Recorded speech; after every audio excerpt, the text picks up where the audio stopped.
The movie starts in 1984, when flight JL-50 is taking off from Kolkata. However, halfway through the flight, they start experiencing heavy turbulence and bad weather. Suddenly, the communications are cut off, and the plane is lost without a trace.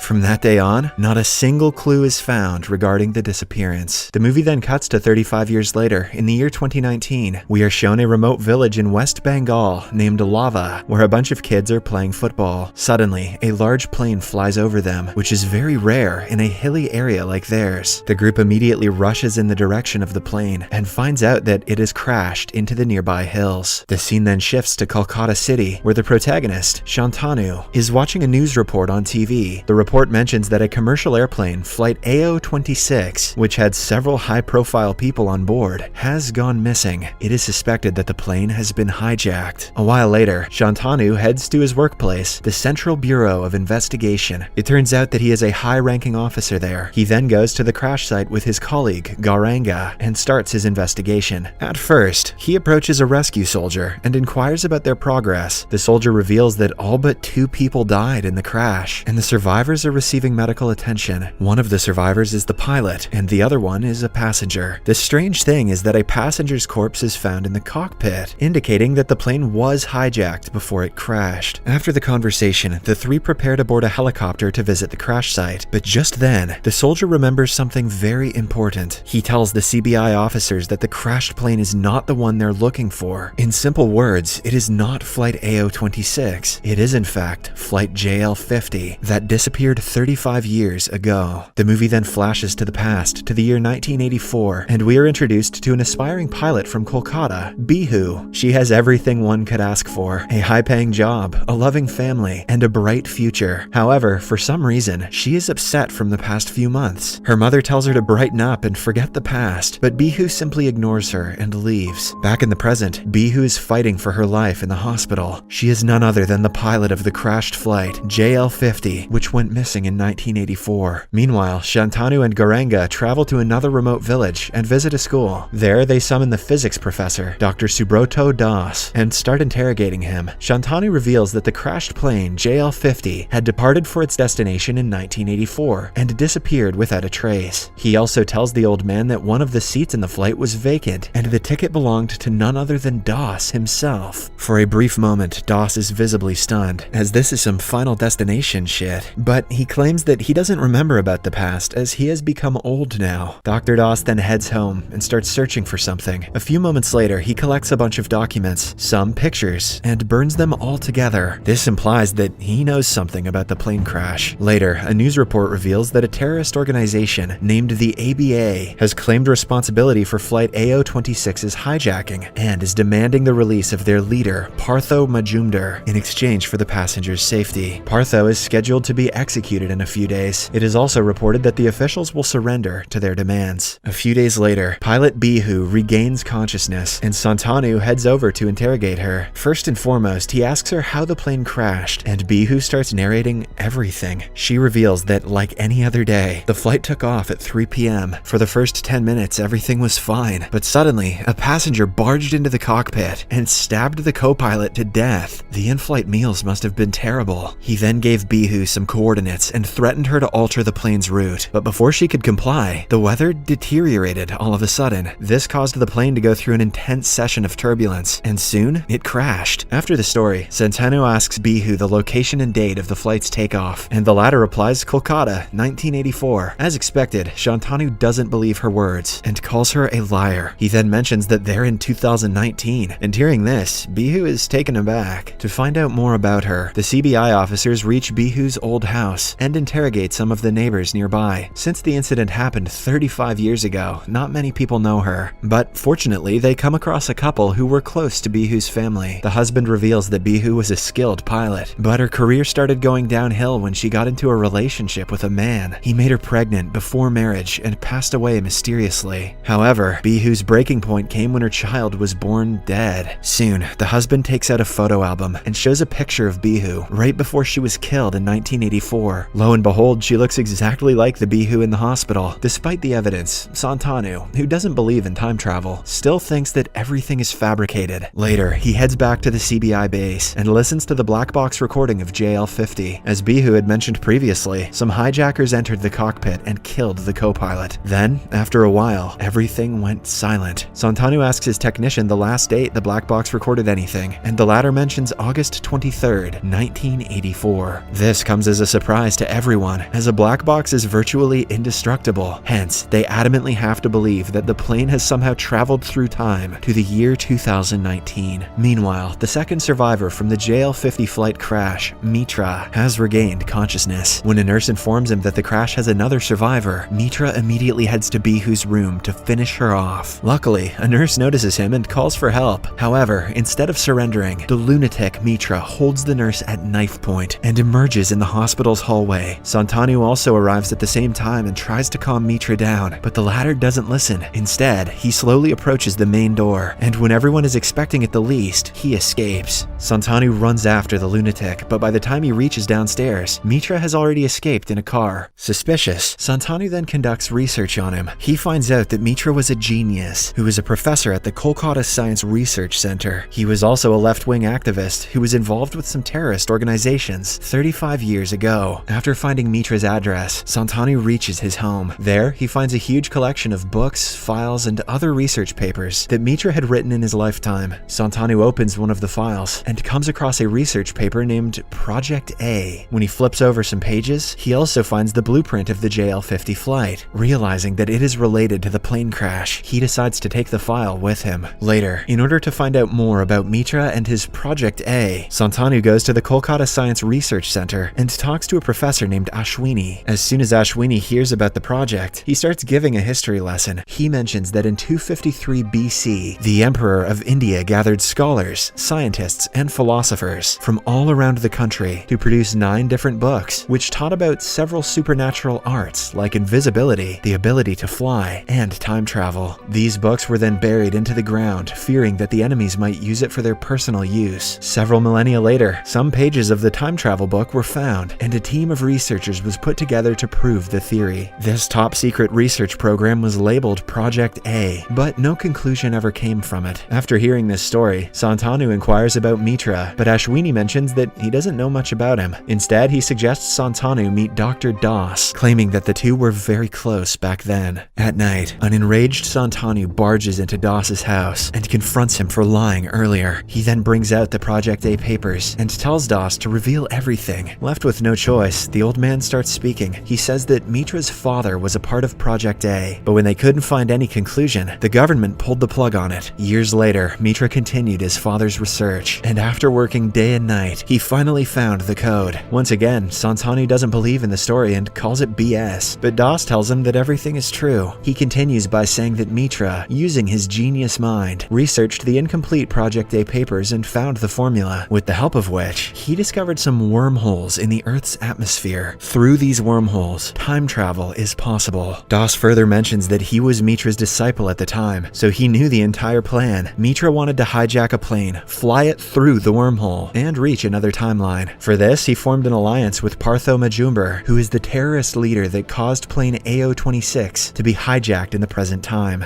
At last, Das concludes by saying that he didn't board the flight because he became scared. He sensed that the experiment would go wrong, and so it did. Mitra had hoped to return back with the flight in 35 hours, but his calculations turned out to be wrong, and the plane vanished for 35 years. Getting math wrong in that way makes no sense. Surprisingly, even after all this explanation, Santanu refuses to believe a word, but Das reminds him that the officials have finally agreed to release the terrorist leader, Partho, from custody in 2 days. If he and Mitra reunite, they can use their knowledge and power to cause some serious damage to the country. I don't know though, Mitra seems like an idiot. This time, Santanu appears to be concerned, so Das tells him that there is a way to stop Mitra. He proposes that they enter the wormhole and go back in time to 1984, where they can stop JL-50 from being hijacked. If they succeed, there will be no deaths, and criminals like Partho and organizations like ABA will never exist. Although still hesitant, Santanu agrees. In the following scene, the duo heads to meet Bihu at the hospital, as she is the only one who knows the coordinates to the wormhole. Santanu requests her for the information, but Bihu, who is still shocked that that she has traveled 35 years into the future, doesn't want to comply so easily. After a lot of convincing, she agrees, but only if she is permitted to fly the plane. Santanu clearly doesn't want to give in to her demands, but since this is a top secret mission, and since she is the only pilot anyway, he has no choice but to agree. The next morning, Gauranga arranges an airplane secretly, and the trio sets off on their mission. Santanu still thinks that everything's a joke, but as they are about to reach the supposed wormhole, everything starts shaking. Suddenly, the plane malfunctions, and Bihu is forced to make an emergency landing in an open field. The area seems completely different from the one they just left. Soon, a vintage car arrives, and the three ask for a lift and get in. After a while, they reach Kolkata city, and Santanu finally realizes that they have actually arrived in 1984. The streets, buses, hotels, and the people, everything resembles the 80s. Although Santanu is taken aback by the weird situation, he decides to finish off what they came for. But at first, he wants to grow a mustache. He wants to get something off his chest. At night, he heads to an orphanage, and here it is revealed that Santanu is an orphan who was dropped off at the same orphanage in the year 1984. He waits for a while, and suddenly two men arrive in a car and drop the baby inside. Santanu rushes inside to check if the baby is him from the past, and from a locket, he verifies his assumption. I suspended disbelief for the time travel thing, but the coincidence of this timing is absolutely ridiculous. The next morning, he joins Das and Bihu, and the three start discussing their next step. Das, who is a close confidant to Mitra in the past, reveals that the secret meeting on the JL-50 hijacking is going to take place this evening, in a warehouse outside town. Later, the group reaches the said place and waits for the perpetrators to arrive. While inside the car, Santanu curiously asks Bihu if she saw her stillborn child with her own eyes, but the latter has no answer for this. Bihu simply says that after the delivery she became unconscious, and when she woke up the next day, her parents gave her the bad news that her baby was born dead. Meanwhile, Mitra, Partho, and other thugs arrive at the warehouse, and the meeting commences. Hence, the three make a plan. Das and Santanu will be confronting the thugs inside, while Bihu will be waiting in the car. According to the plan, the two head inside and point their guns at Mitra and his men. But just then, the goons also strike back, initiating a deadly shootout. Fortunately, Santanu uses his superior combat skills and takes down the thugs one by one. In the end, he also takes down Partho, while Dr. Das kills his former mentor, Mitra. Now, with the mission accomplished, Santanu grabs the suitcase containing Project A papers and tries to burn it. But surprisingly, Das holds him at gunpoint and threatens for him to stand back. Here, it is revealed that everything was Das's plan all along. Since the original Project A papers were burned to ashes in the JL-50 crash, the exact coordinates for the time travel wormholes were lost. However, Das was not ready to give up so easily. So when Santanu approached him for interrogation, an idea struck his mind. He decided to use the CBI officer to travel back in time and steal the papers, with the help of which he could gain immortality. What? Das also reveals that the day Mitra escaped from the hospital, he arrived at his house, but instead of helping, Das killed him, hence removing a major obstacle from his path. With this revelation, the two shoot at each other, but Das comes off of it the worst, allowing Santanu to destroy the papers once and for all. He then proceeds to leave with Bihu, but suddenly, all three of them begin experiencing an excruciating, painful sound. It turns out that since Mitra and his men were killed, the plane JL-50 never got hijacked, and hence, the three never traveled to the past.